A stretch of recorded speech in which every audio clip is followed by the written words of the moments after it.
दोस्तों Excel operator के साथ ऑफिस में होता क्या है ये पहले मैं आपको बताना चाहूँगा। जैसे एग्जांपल ले लो, आप एक एक्सेल ऑपरेटर हो तो आपका बॉस आपके पास आता है या फिर आपको एक ईमेल करता है जिसमें ढेर सारा डेटा रहता है और उस डेटा में से बॉस को कुछ इनसाइट चाहिए रहते हैं, तो वो कुछ सवाल भी लिख के देता है कि भाई इसमें से ये इनसाइट मुझे निकाल के दो और आज शाम तक निकाल के देना।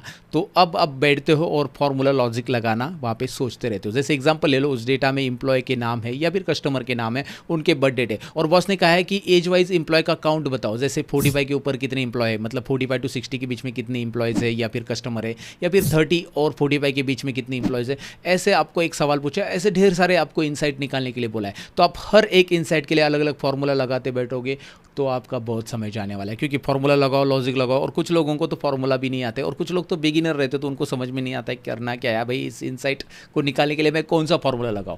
तो ये सारे प्रॉब्लम का सोल्यूशन मैं लेके आया हूँ अपने इस ChatGPT in Excel course में। जी हाँ दोस्तों, चैट जीपीटी इन एक्सेल में आपको क्या क्या सीखने मिलेगा ये सबसे पहले मैं आपको बताना चाहूँगा ये वाले सेशन के अंदर। तो basically ChatGPT in Excel में मैं आपको बताने वाला हूँ कि भाई जो चैट जीपीटी है वो एक्सेल की प्रॉब्लम कैसे सॉल्व कर सकता है। जैसे आपके डेटा में आपको बहुत सारे इनसाइट निकालने तो उसके ऊपर कौन सा फॉर्मूला लगेगा। मेरी मानिएगा, अगर आप एक्सेल एक्सपर्ट भी हो तो भी आप चैट जीपीटी से फास्ट नहीं हो सकते। जी हाँ दोस्तों, चैट जीपीटी आपको यहाँ पे रेडीमेड फॉर्मूला ला के देता है। आपको यहाँ पे घंटों बैठ के आपका समय नहीं गंवाना है। जो फॉर्मूला आप घंटों बैठ के प्रिपेयर करोगे, लॉजिक लगाओगे और रिजल्ट निकालोगे, हाँ रिजल्ट तो आएगा आपके फॉर्मूला से, क्योंकि आप एक्सेल एक्सपर्ट हो, आप एक्सेल को अच्छी तरह से जानते हो। अब मैं भी बहुत सालों से एक्सेल यूज़ कर रहा हूँ तो मुझे पता है कि भाई एक्सेल में एक फॉर्मूला लगाने के लिए, एक बड़ा सा डेटा में से एक इनसाइट निकालने के लिए लेंदी फॉर्मूला लगाना पड़ता है। फॉर्मूला के अंदर फॉर्मूला का निस्टिंग करो, ऐसी बहुत सारी चीज़ें करनी पड़ती है। तो ये सारी चीज़ें करने की जगह मैं डायरेक्टली चैट जीपीटी का इस्तेमाल करूंगा। जी आपको भी चैट जीपीटी का इस्तेमाल करना चाहिए।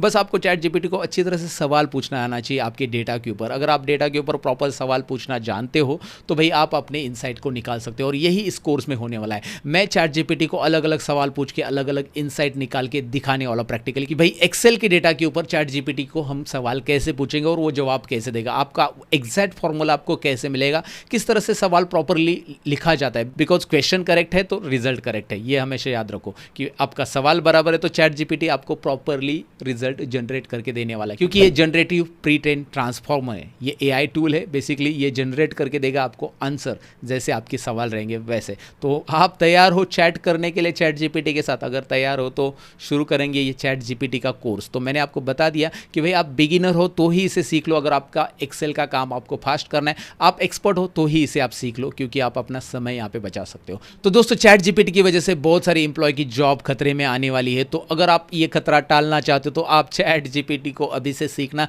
शुरू कीजिए। उसे प्रॉपरली ऑपरेट जिसे करना आता है उन्हीं को जॉब मिलने वाला है। जॉब तो जाएंगे उनके जिनको चैट जीपीटी के ऊपर काम करने नहीं आता है। तो चैट जीपीटी इन एक्सेल का ये कोर्स मैंने आपके लिए डिज़ाइन किया है। चैट जीपीटी इन वीबीए आगे कोर्स आने वाले हैं, तो फिलहाल तो इस कोर्स को शुरू करते हैं। स्टेप बाय स्टेप हम सीखेंगे कि भाई हम डेटा के अंदर के इनसाइट कैसे फॉर्मूला जनरेट करेंगे चैट जीपीटी की मदद से। मैं सतीश आप सबका स्वागत करता हूँ इस कोर्स में। ये था सबसे पहले इंट्रोडक्शन कि भाई कोर्स में आपको क्या सीखने मिलेगा और क्यों सीखना चाहिए। That's it. तो चलिए शुरू करते हैं पार्ट 1 से।